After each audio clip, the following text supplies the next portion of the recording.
Il est vrai qu'aujourd'hui, l'amour de Dieu est parlé et prêché partout. Et aujourd'hui, nous sommes conscients que nous sommes sous la grâce, bien qu'il y a plusieurs prédications qui aimeraient nous éloigner de cette réalité. Mais de l'autre côté, il y a d'autres personnes qui prennent cela prescrise afin de mener une mauvaise vie, parce qu'ils se disent être sous la grâce. C'est quoi être réellement sous la grâce? Eh bien, c'est vivre seulement avec conscience de l'amour de Dieu. Avoir seulement cette conscience de la plénitude de l'amour de Dieu en nous. Mais ce n'est pas une faiblesse. Parce que nous pouvons y voir de l'autre côté, l'autre personne pourrait prendre cela comme étant une faiblesse. Parce qu'une personne qui aime est prêt à pardonner, est prêt à tolérer certaines, parce qu'il a l'amour qui déborde en lui. Et c'est ça, la chose qui nous arrive autrement. Nous, lorsque nous menons une mauvaise vie, eh bien, pour se justifier auprès des hommes, nous sommes sous la grâce.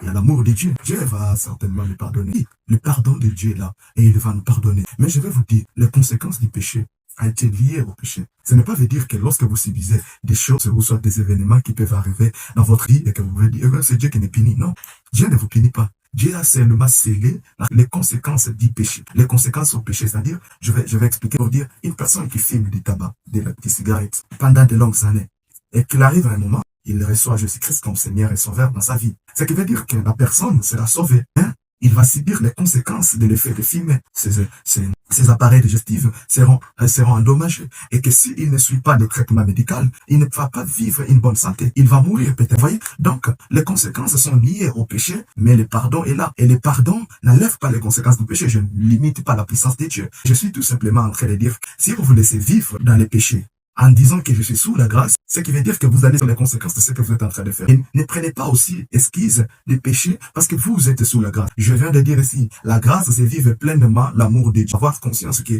je suis dans l'amour de Dieu. Qu'elle nous dit la Bible? La Bible nous dit dans Tite chapitre 2, versets 11 à 12, il dit, car la grâce de Dieu sur ce salut pour tous les hommes a été manifestée. Elle nous enseigne à renoncer à l'impiété et aux convoitises mondaines et à vivre les siècles présents selon la sagesse, la justice et la piété. Grâce nous enseigne à renoncer à l'impiété. Le contraire, ceux qui disent que ceux qui prêchent la grâce ou qui parlent de la grâce encouragent les gens à pécher. Non. Lorsque vous êtes submergé dans l'amour de Dieu, vous ne vous rendrez pas compte que certaines choses, que de mal que vous le faisiez autrefois, vous les abandonnez comme ça. Parce que c'est l'amour de Dieu qui agit. C'est Dieu qui aime les gens au travers de vous.